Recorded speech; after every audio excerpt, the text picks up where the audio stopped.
Support for your fantastic mind, provided by Southern Company Foundation.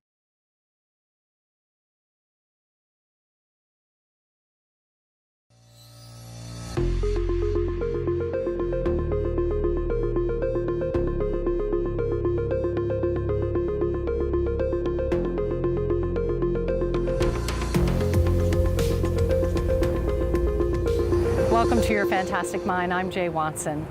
It has been quite a year for our minds, hasn't it?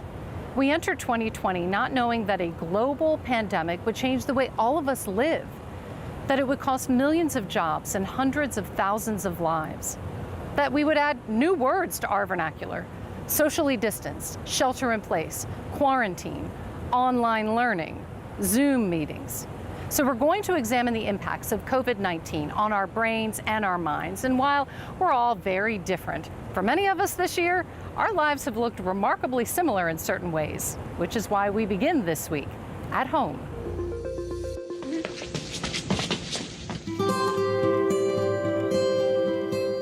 Hi.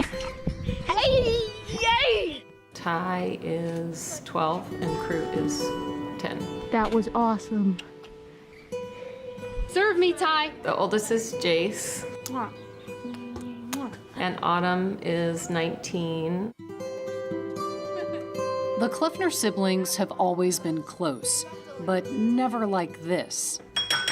Do you have a slicing knife? It's been really nice to be together in our house, all of us. Yeah, I wanted 10 kids. Yeah, I had her negotiated down to 8. I wanted big And then we family just too, got so too old. We were on the same page, but then.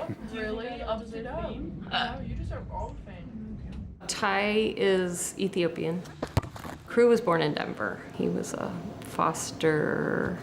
the foster care system. It makes me wonder on the reality shows. The challenges for Andy and Brett Kleffner are shared by parents around the world, living under one roof, working from home, schooling from home. What was online school like? It was torture. Celebrating college graduation at home. I did not have a graduation. They sent me my degree in the mail and said congratulations in an email. Jace Kleffner was a Division I athlete, a volleyball player at Winthrop University, being courted for European play when COVID hit. That is no longer an option. So my volleyball career's ended, and that's it. Oh, what's that? 19-year-old Autumn went on spring break as Georgia shut down. It did not go over well with her parents. Ultimately, what we were trying to communicate, at least what I was trying to communicate to Autumn, is that it's not worth the risk.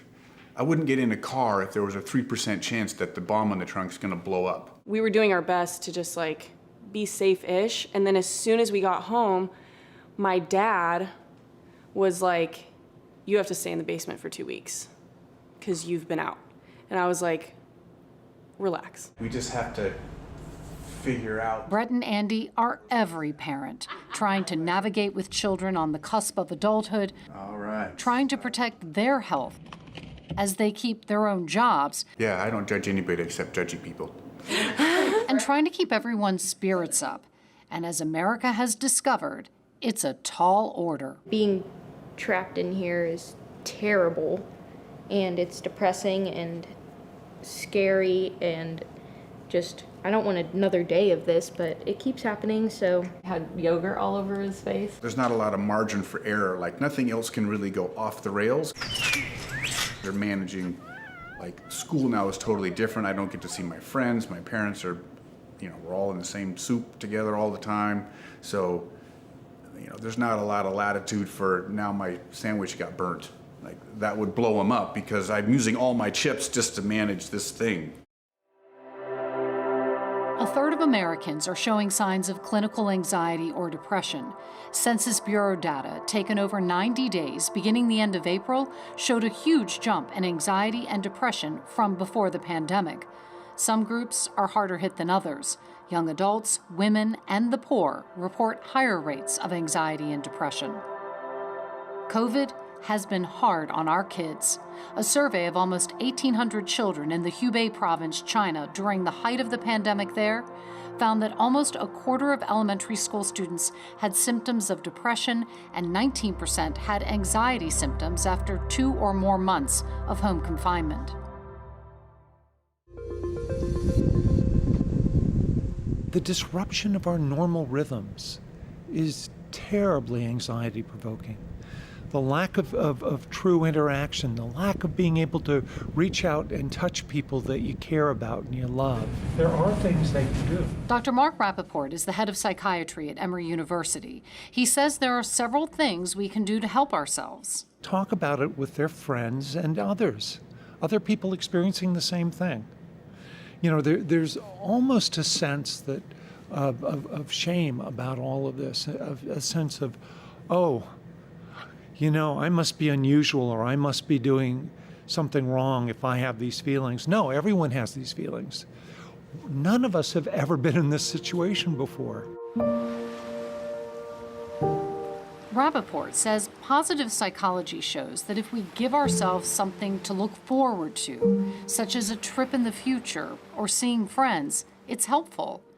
And don't sit around. We need to exercise. We need the physical release. We know that if you exercise, whether you're doing weight training or whether you're doing a walk for 20 minutes or so, we know if you do this, that it decreases symptoms of depression and decreases symptoms of anxiety.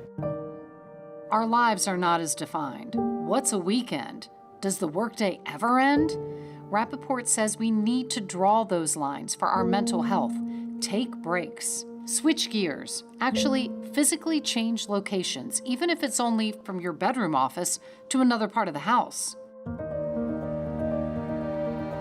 And if nothing is working, seek professional help.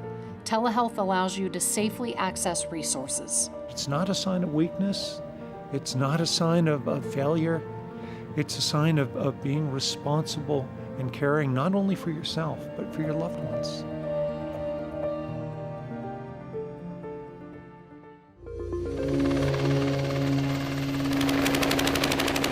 In the Veterans Program, we serve post 9/11 veterans. Really anyone who served one day post 9/11 with post-traumatic stress disorder or other post-traumatic symptoms. Dr. Sheila Rausch is a PTSD expert and psychologist who helps veterans transform and reclaim their lives in the span of a few weeks at Emory Healthcare's Veterans Program.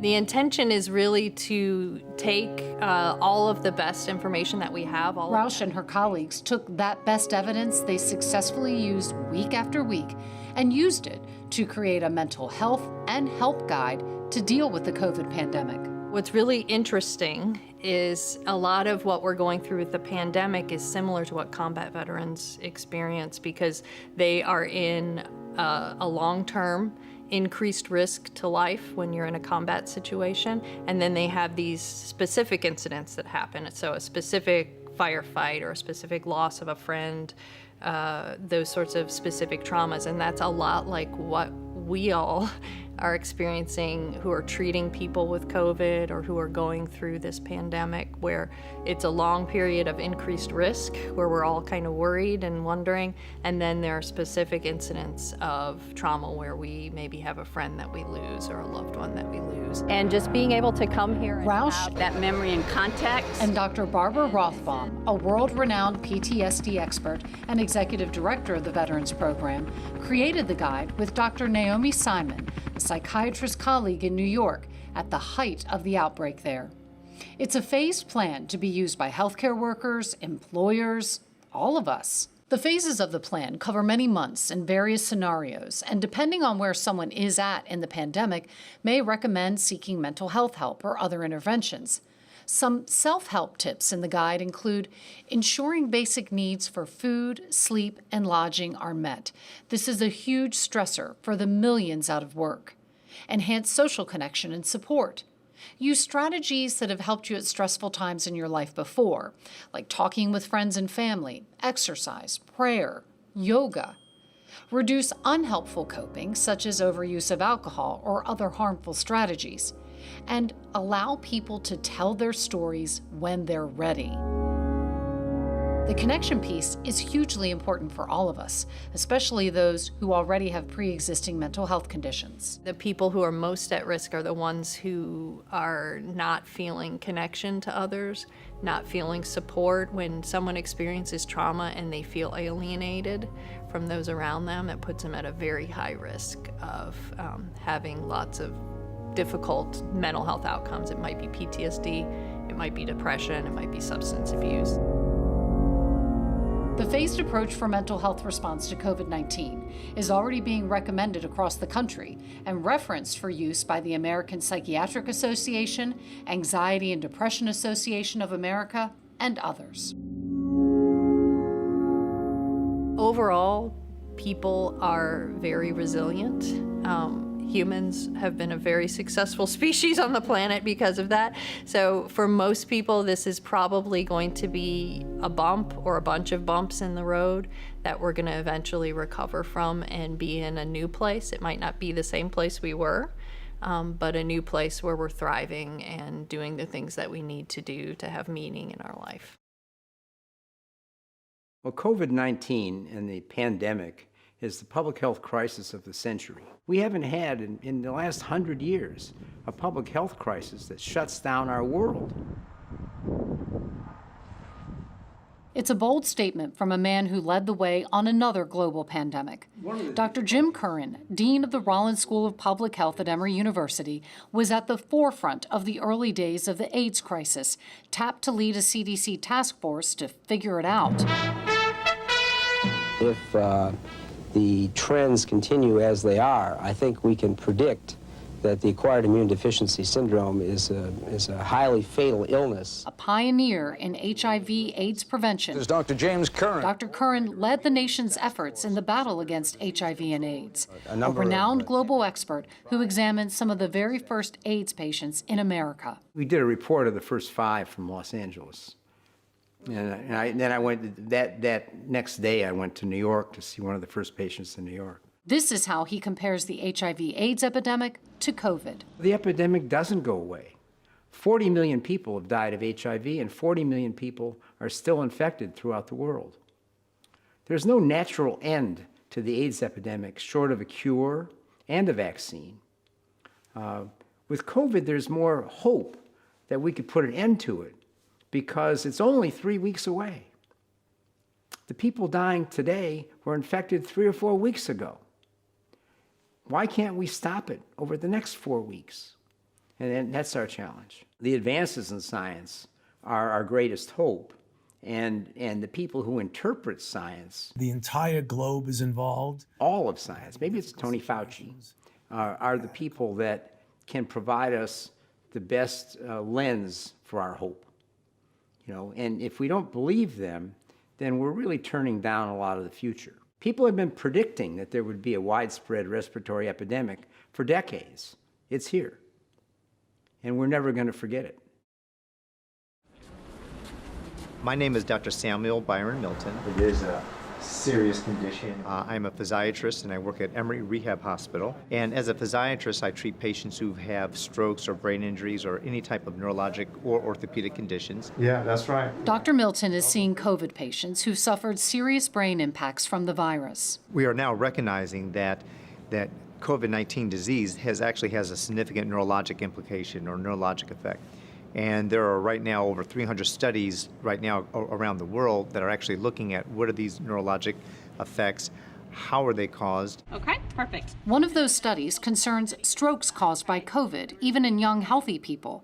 Emory neurologist Dr. Fadi Nahab is leading a study to identify blood tests that can help determine which COVID-19 hospital patients are at highest risk for developing blood clotting disorders that cause stroke, heart attack, or clots in the lungs, legs, and arms. A survey published in The Lancet Psychiatry shows that some COVID patients experience a dementia-like syndrome. Some of the patients, when they're coming into the emergency rooms, are having problems with altered mental status, confusion, delirium. And then some of the late effects have been depression, anxiety, They also have difficulty thinking, writing. And while it may seem normal to be depressed after a serious illness, research is showing it may be more than that. There may be real brain issues that are causing the depression.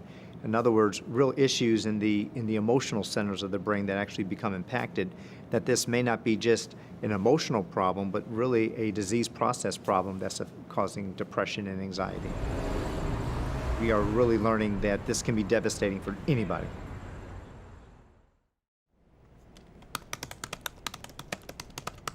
You've probably seen the memes on social media, the ones that say, if you have a drink in both hands, you can't touch your face. We laugh, but many of us are drinking more during the pandemic and using more substances. Director of Emory Healthcare Addiction Services, psychiatrist Dr. Justine Welsh. In my own clinic, I've seen a dramatic escalation of substance use, and not just in individuals who may already have a substance use disorder, who were abstinent or sober and then relapsed, but also in people who are completely new to treatment, who've experienced a worsening of their substance use and a loss of control during the context of the pandemic. Alcohol industry sales through June grew by 27%. Dr. Welsh says if your drinking hurts your ability to function, take care of your kids, or do your job, then that's a concern. The American Medical Association has seen reports of an increase in opioid overdoses in more than 30 states. The pandemic has increased risk factors like stress, anxiety, depression, housing and financial instability across the country. These are all risk factors for substance use. It has also decreased what we call protective factors like social connectedness. And for many people, their recovery system is really built upon an infrastructure of social supports. We are trying to self-soothe during an unprecedented time. Telemedicine is filling the gap for many, providing access to medication-assisted treatment and counseling. But for those in greatest need, the access to help could be jeopardized. We simply don't have enough treatment resources, and I worry that the gap between individuals with a substance use disorder who need treatment and those who actually receive it is just going to widen, especially in the context of state budget cuts to already underfunded treatment centers.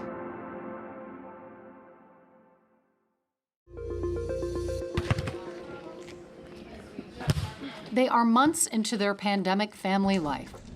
Jace sheltering in place with her fiance, trying to find silver linings, which can be hard to come by these days. Trying to find habits and routine, I think that helps a lot. And then it's really easy to slip out of that and get depressed. That's what I found myself doing.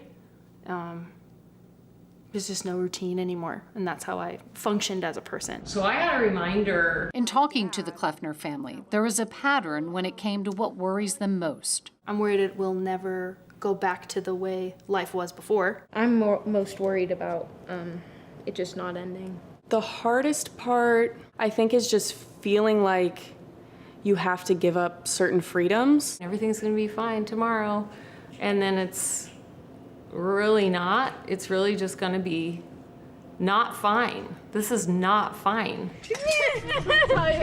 Uncertainty is one of the few certain things these days, and it's not easy for any of us to live like that. When you ask about children, they're in more formative years. And so yes, it's going to shift them, some in major ways, some in subtle ways, but we're all going to be changed about this forever. We spend years trying to limit our children's screen time and social media, and now it's one of the only ways for them to connect with peers. Psychologist and former president of the American Psychological Association, Dr. Nadine Kaslow. You may have had rules before, like screen time rules, that made sense in a different time and place, but actually aren't reasonable or realistic right now. This one's called the Orange Justice. It's everything in moderation. But kids are spending positive quality time with their peers on video games or on Facebook Messenger or Instagram or whatever they're doing, Snapchat. That is their social connection. And we don't want children to lose social connection during this time. Make sure that the majority of time we spend with our children is in a loving way. That, you're a parent first, not a teacher first. I know there's tremendous pressure about all the schoolwork, but you're a parent first. And what matters most is your positive relationship with your child, way more than whether your child gets their schoolwork done. Choose your battles wisely.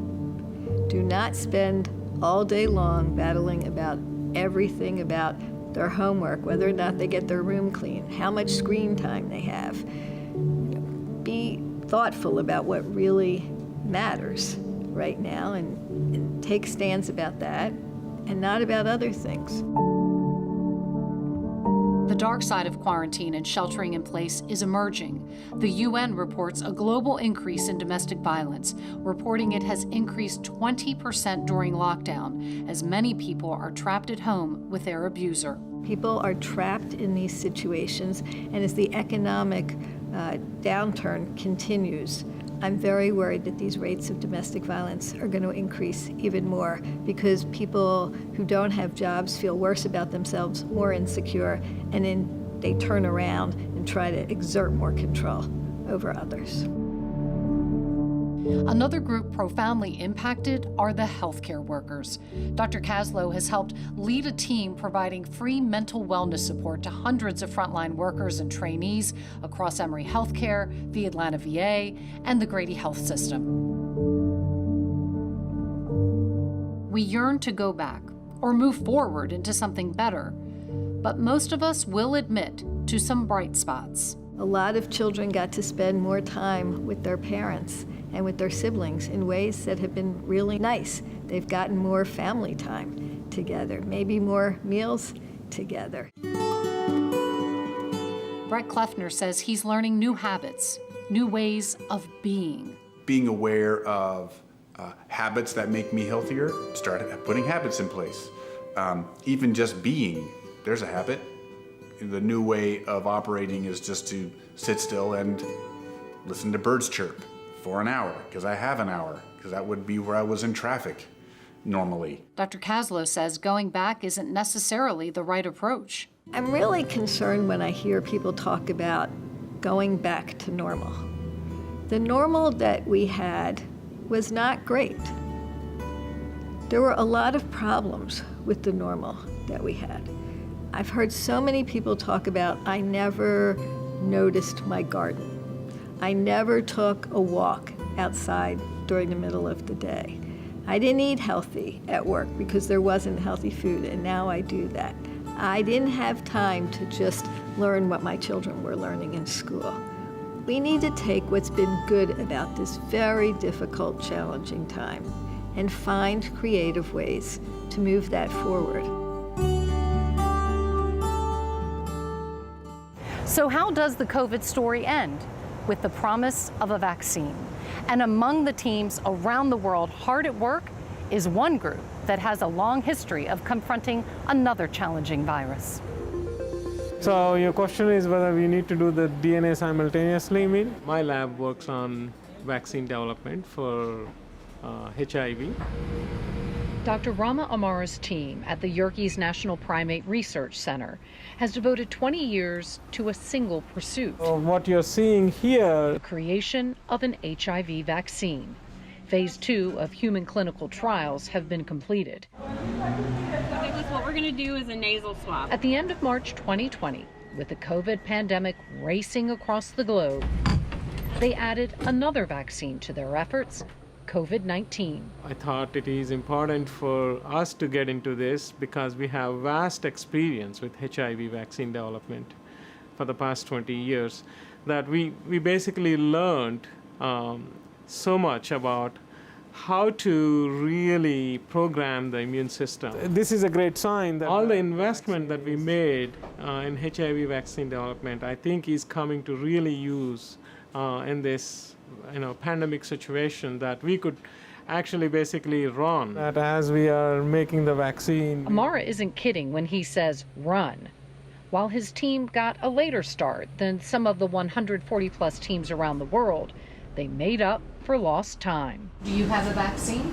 Yes. 20 years spent working on an HIV vaccine. 1 month to develop a COVID vaccine.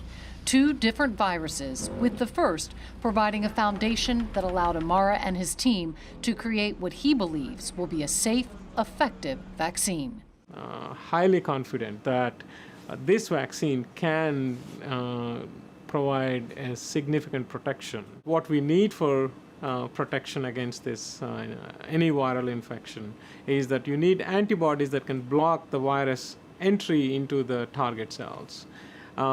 These are called neutralizing antibodies.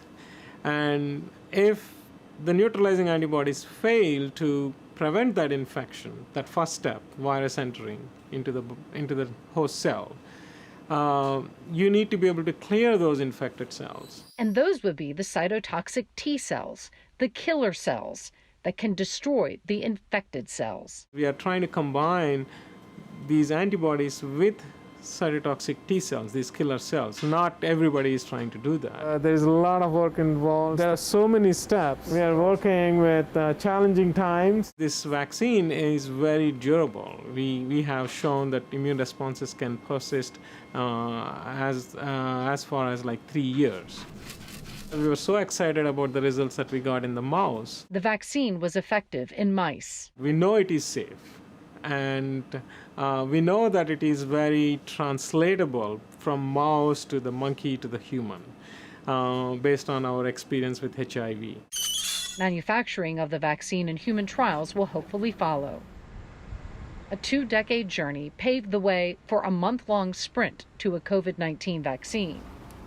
A career spent understanding the nature of one virus opened the door for this team to help with another. Nothing matches that the fact that you can actually take a vaccine into clinic. That is our dream. That's why we work so hard. Scientists are learning more every day about COVID-19, how to better treat patients, how to create the best vaccine. Americans have suffered physically, mentally, financially, socially, but hope is in the very name of this show, because it's those fantastic minds in science who will lead the way out of this. Be well. See you next time on Your Fantastic Mind.